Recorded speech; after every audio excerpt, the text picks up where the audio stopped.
Hello everyone, welcome back to my channel. कैसे हैं आप सब? आई होप कि आप सब बहुत अच्छे होंगे। तो जी, ये 2 दिन का ब्लॉग को कंबाइन करके मैंने एक ब्लॉग बनाया हुआ है। ये 31 जुलाई की थोड़ी सी क्लिप है। मैंने ब्लॉग स्टार्ट करा था बट मैं इसको एंड नहीं कर पाई थी।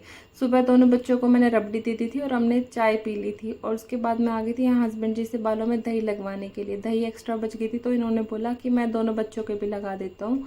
तो काश भी लगवा नहीं रही थी बट इसने लगवा ली थी जैसे तैसे करके, और जैश को तो बिल्कुल मन नहीं कर रहा था। आप देख सकते हैं इसके एक्सप्रेशंस। तो ये लगवाने के बाद तभी बोला कि मम्मा मैं वॉश कर लूँ, तो इसने तो 10 मिनट भी नहीं रखी होगी। मैं चली गई थी कचरा फेंकने के लिए। उसके बाद ये सीधी आफ्टरनून की क्लिप है। हमने मॉर्निंग में ब्रेकफास्ट वगैरह कर लिया था और हस्बैंड जी ऑफिस चले गए थे। और यहाँ पे मैं बना रही थी चावल बच्चों के लिए।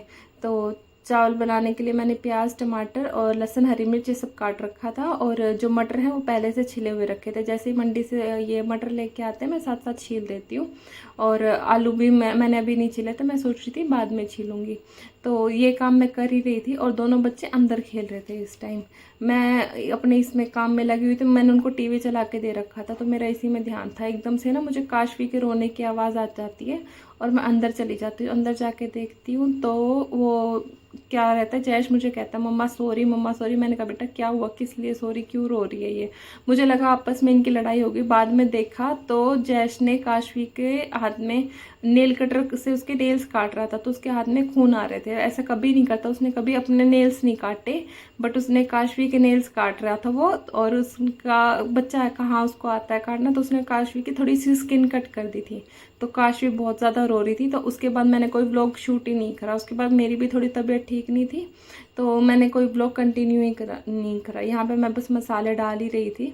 प्याज, टमाटर वगैरह मैंने इसमें सब डाल दिए। मसालों को डाल के और मैं कुकर ढक के रख दूँगी। यहाँ मैं कुकर ढक के सिंक में बचे कुछ 2-4 बर्तन पड़े हैं, मैं उनको वॉश करने लग गई थी। और बर्तन वॉश करते करते मुझे आवाज़ भी आ रही थी काशवी की रोने की, पर मुझे लगा ये आपस में टॉयज़ के लिए लड़ रहे होंगे, क्योंकि बच्चे ऐसे लड़ते रहते हैं कि ये टॉयज़ मुझे चाहिए, फिर दोनों को एक सेम टॉयज़ चाहिए होता है। तो मुझे लगा ये उसलिए रो रहे हैं। पर मैं सोची बर्तन धो के और उसके बाद देख के आती हूँ। बट इतनी देर में बाहर जयेश आ गया था, आपको शेडो दिख रही होगी उसकी। तो मैं देखने गई कि क्या बात होगी, जयेश रोने लगे मम्मा सॉरी ऐसे करके। तो देखा तो काशवी के थोड़े खून आ रहे थे। तो काशवी ज़्यादा घबरा रही थी, उसके कभी ऐसे चोट नहीं लगी ना, तो खून देख के वो डर रही थी और रोई जा रही थी। तो मैंने उसके दवाई भी लगाई और दवाई को भी पूछ पूछ के रोई जा रही थी। तो उसके बाद मैंने कोई ब्लॉग शूट नहीं करा। ये नेक्स्ट डे मॉर्निंग की क्लिप है। रात को जो लास्ट डे मैंने 31 का जो दिखाया है, उस दिन रात को ना बहुत ज़्यादा बारिश आई थी, और बारिश आने की वजह से लाइट काट दी गई थी और उस टंकी में भी पानी ख़त्म हो गया था। तो टंकी में पानी नहीं था, तो ये बर्तन रात को हमने खाना वाना खाया था ना, वो बर्तन रह गए थे। बट वैसे मैं कभी भी बर्तन छोड़ती नहीं हूँ सिंक में, हमेशा वॉश करके ही सोती हूँ। बट लाइट का मैंने बहुत वेट करा, लाइट आई ही नहीं। फिर ये मॉर्निंग में हमने खाना बनाया था, ये आलू मटर मतलब मिक्स वेज की सब्जी थी, और दही और रोटी, हमने यही खाना खाया था। और फिर 10, साढ़े 10, 11 बजे दीदी आ गई थी। मेरी सिस्टर इन लॉ है और उनकी बेटी है कनिष्का। इस टाइम तक झाड़ू पोछा हो गया था, बच्चे नींद आए थे और खाना वाना बन गया था। तो मैं दीदी के साथ बैठ गई थी, दीदी और को चाय दी मैंने। हम लूडो खेल रहे हैं यहाँ पे। और फिर ये आफ्टरनून का टाइम हो गया था। दीदी और को मैं खाना बना के दे रही थी, रोटियाँ दे रही थी। बच्चों ने मैगी के लिए कहा था तो बच्चे रोटी और मैगी खा रहे हैं। और थोड़े से चावल भी रखे थे कल के, तो वो भी मैंने गर्म कर दिए थे। दीदी और खाना खा रहे थे तो ये नीचे वाली आंटी भी आ गई थी कुछ बातें करने के लिए ऐसे ही। ये भी हमारे नीचे वाले पोर्शन में ही रहती है। फिर ये सीधे शाम की क्लिप है। दीदी अपने घर जा रही थी और फ़ोन भूल गई थी यहीं पे।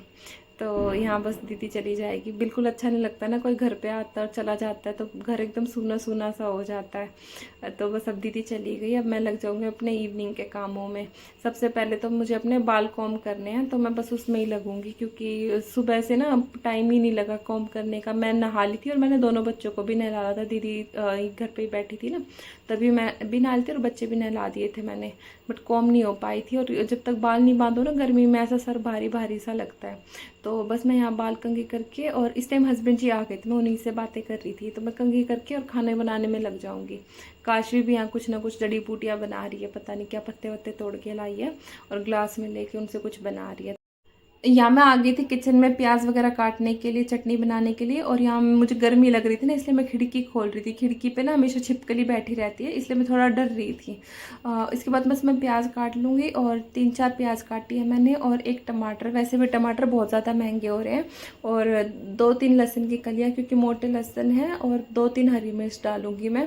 रात को मैं ऐसी कोशिश करती हूँ कि ऐसी चीज़ बनाऊँ जो रात रात को ही ख़त्म हो जाए, सुबह के लिए ना बचे। अगर कोई भी ऐसी सब्ज़ी रहती है जो सुबह के लिए बच जाती है ना, तो वो वेस्ट जाती है, कोई नहीं खाता। क्योंकि फ्रेश सब्जी सुबह हमारे घर में हमेशा बनती है। सुबह कोई ऐसी सब्जी हो, जैसे राजमा हो गई, दाल हो गई, या फिर तरी वाले आलू हो गए, कुछ भी ऐसी सब्जी होगी ना, वो लंच में काम आ जाती है। मुझे बार बार उसकी टेंशन नहीं रहती। बट रात को बची हुई सब्जी ना सुबह कोई नहीं खाता, क्योंकि सुबह सब्जी बनती है गर्म। तो यहाँ बस मैंने ये प्याज और लहसुन रख दिए थे भूनने के लिए। अभी ये अच्छे से गोल्डन ब्राउन नहीं हुए थे प्याज, तो मैंने सोचा इतने आटा गूंद लेती हूँ। मुझे थोड़ा जल्दी इसलिए थी, क्योंकि हस्बैंड जी बोले कि दीदी के घर चलना है, उनका सिधारा देने के लिए तीज आ रही है ना, तो उसका सामान वगैरह देने के लिए जाना था। तो मैं यहाँ जल्दी जल्दी खाना बनाती है, तो मुझसे कह रहे थे कि थोड़ा जल्दी चल लेते हैं। आते ही कह रहे थे कि चल चलते हैं। मैंने कहा खाना वाना बना के फिर चलते हैं, क्योंकि मेरी एक और सिस्टर इन लॉ है यहाँ पे चच्चर में ही। तो दीदी का ब्यूटी पार्लर है यहाँ, तो मैंने कहा वो वाली दीदी तो अभी आई नहीं होगी, तब वो अपने घर चली जाएंगी ना। दोनों एक साथ ही रहती है, मतलब एक ऊपर वाले फ्लोर पे रहती है और एक नीचे रहती है, कि साथ दोनों रहेंगी घर पे, तभी चलेंगे। तो मैं लगी थी खाना बनाने में कि खाना वाना खा के उसके बाद ही चलेंगे। यहाँ मैंने सारे मसाले डाल दिए हैं।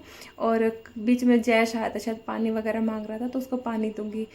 अभी सावन चल रहा है, तो सबने चूड़ियां पहनी है लाल हरी। तो काशवी ने भी अपनी बुआ जी को देखा, उसकी बुआ जी आई थी ना, तो उसने भी अपनी चूड़ियां पहनी थी। तो यहाँ वो मुझे अपनी चूड़ियां दिखाने के लिए आई थी, तो मैं वही आप लोगों को शो कर रही थी। मैंने इसलिए नहीं पहनी क्योंकि मुझे एलर्जी है, मैं ज़्यादा कुछ नहीं पहन सकती। मुझे शौक तो है कि मैं चूड़ियाँ वगैरह पहनूँ, पायल पहनूँ, बट मेरी स्किन में एलर्जी करती है। फिर ऐसे फैशन का क्या करना जो सूट ही ना हो, जो आपको बाद में दिक्कत दे। बाकी अभी मैंने चूड़ियाँ पहन रखी थी। एक चूड़ी, दोनों चूड़ियाँ ना काशवी निकलवा ली, उसको बड़ा शौक है। मैं पायल पहनती तो वो भी निकलवा लेती है, और कड़े चूड़ियाँ उसको मेरे हाथ में जो भी कुछ दिखता है ना, तो वो ले लेती है। तो उस टाइम उसने ले लिया और मुझे बाद में पहनना ध्यान नहीं रहा। तो यहाँ बस रोटियाँ बन गई है, मैं हस्बैंड जी को डाल के दे दूँगी और खुद भी खाना खा लूँगी। देख लीजिए आप, दही है और प्याज टमाटर की चटनी और रोटी। रोटी पे घी मैंने काशवी के लिए रखा है, क्योंकि काशवी ना घी रोटी खा लेती है, सब्जी वगैरह थोड़ा कम ही खाती है। यहाँ बस ये देखो, मैंने इसको ना हेयर बैंड दिया था, वो पैरों में फंसा के बैठे। और ये हमारे शेर खान जी इसने देखा नहीं था मैं हूँ, तो मेरे पीछे ही पड़ जाएगा डराने के लिए। इसको दिख गया ना कि मम्मा वीडियो शूट कर रही है, तो मेरे पीछे ही पड़ गया। तो बस इसके बाद मैं भी खाना खाने के लिए बैठ गई थी। और मैं खाना खा के जैसे ही उठी ना, तो मेरी दूसरी सिस्टर इन लॉ भी आ गई थी। इन्हीं का पार्लर है यहाँ पे, जो मैं बता रही थी आपको, और पीछे इनका बेटा है। तो दीदी भी आके बैठी थी, और हम दीदी को बता रहे थे कि दीदी आपके घर ही आने वाले थे हम। तो उससे पहले मैं जयेश को ना पूजा कराने के लिए आ गई थी। जयेश से अकेले जोत नहीं जलती, वो डरता है, उसका 1-2 बार हाथ जल चुका है। तो यहाँ मैं जयेश से जोत जलवाने आ गई थी। अगरबत्ती वगैरह अपने आप लगा लेगा, और जो ये गायत्री मंत्र पढ़ता है तो वो भी अपने आप पढ़ लेगा। यहाँ मैं बाहर आ गई थी, और दीदी ना अपने सूट सिलवा के लाई थी, टेलर से आई थी सीधे, टेलर के पास से। तो दीदी अपने सूट दिखा रही थी, तो वही मैं देख रही थी कि कैसे सिले हैं। ये दीदी की बेटी का सूट है, तो ये भी मैं चेक कर रही थी। और ये हस्बैंड जी के हाथ में ना माला है। ये पिछले हफ्ते वो थी, वृंदावन की झांकी गई थी हमारे घर के पास से, तो वहाँ से प्रसाद मिला था और ये फूलों की माला मिली थी। तो जयश वहाँ से लेके आया था। अभी पूजा कर रहा था ना, तो ये मंदिर में से उठा के ले आया, मैंने मंदिर में ही रखी हुई थी। तो ये दीदी का सूट बहुत प्यारा लग रहा था। मैं इनसे कह रही थी कि कितना अच्छा लग रहा है। कह रहे कि जहाँ से तू सूट लाती वहाँ पे ये था, तूने क्यों नहीं लिया। तो मैं दीदी से कह रही थी कि दीदी इतना भारी सूट मेरे साथ काम नहीं देता, मैं नहीं पहन पाती। मुझे तो अपने कॉटन के कपड़े अच्छे लगते हैं, वो भी विदाउट इनर वाले। तो बस मैं अब इनको फोल्ड करके रख दूँगी। और दीदी ना दोनों बच्चों को लेके चली जाएगी। दीदी बोली कि ठीक है तुम दोनों आ जाओ, इतने हम चलते हैं दोनों बच्चों को लेके। बस दीदी के जाने के बाद मैंने अंदर का रूम वगैरह सेट कर दिया था, क्योंकि आने के बाद बच्चों को सोना था, तो अगर बेड वगैरह सेट रहता ना तो दिक्कत नहीं होती। तो रूम वगैरह मैंने ठीक कर दिया था, और बर्तन मैंने रात के लिए छोड़ दिए थे कि आऊँगी ना उसके बाद धोऊँगी।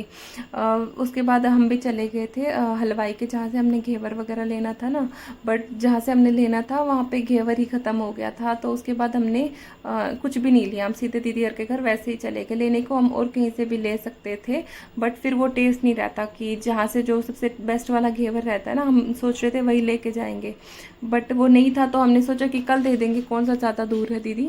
तो बस हम ये रात का टाइम हो रहा, देखो अब घर से निकले ना, इतने अंधेरा ही हो गया था। हम वहाँ पे पहुँचे, दीदी के घर के बाहर की जगह है, हम दीदी के घर के बाहर बैठे थे, काफ़ी अच्छा मौसम हो रहा था। तो बस हम थोड़ी देर वहाँ पे बैठ के और वापस आ गए थे। रास्ते में ये थोड़े टॉयज़ वगैरह मिल रहे थे लाइटिंग वाले, वो काशवी के लिए ले लिए थे। ये क्लिप रात की है। रात को हम वहाँ से आए तो मैं दोनों बच्चों को सुलाने लगी, तो जैश बोला कि मम्मा मुझे तो भूख लग रही है। तो अभी खाने के लिए कुछ भी नहीं था, जो सब्जी बनाई थी वो ख़त्म हो गई थी, इतनी बनाई थी थोड़ी सी। तब जैश ने खाना खाया नहीं था और अभी कुछ था नहीं जिसके साथ मैं उसको रोटी दे सकूँ। तो मैंने उसको कहा था बेटा दूध रोटी खा ले या फिर दूध पी ले, तो उसने बिल्कुल मना कर दिया। तो मैं यहाँ जैश के लिए चूरमा बना रही थी, मेरे को रोटियाँ थोड़ी गर्म लग रही थी, तो इसलिए मैं धीरे धीरे बना रही थी। और मैं यहाँ चूरमा बनाने लगी ना, इतनी देर में वो दोनों पापा बेटा पता नहीं कहाँ ही गायब हो गए। मुझे यहाँ रोटी बनाते बनाते ना, चूरमा बनाते बनाते एकदम से चक्कर आ गए थे। गर्मी हो रही है ना, तो बहुत ज़्यादा चक्कर आ रहे हैं, मेरा बीपी लो हो जाता है तभी।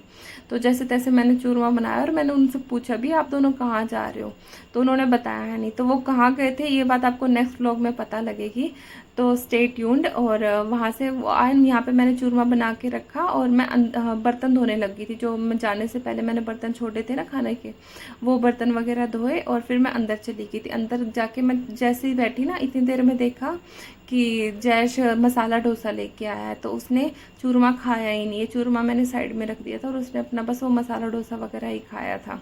तो किचन के काम से फ्री होते होते मुझे 10 बज गए थे और मैं यहाँ काशवी के पास आके बैठ गई थी, क्योंकि इस टाइम जैश और हस्बैंड जी थे नहीं घर पे। तो जी बस आज का व्लॉग यहीं तक था। आई होप आपको ये व्लॉग पसंद आया होगा। अगर आपको ये व्लॉग पसंद आया है तो प्लीज़ मेरे चैनल को लाइक शेयर सब्सक्राइब करना ना भूलिएगा। मैं आपसे मिलती हूँ एक नए वीडियो में। Till then take care, bye bye.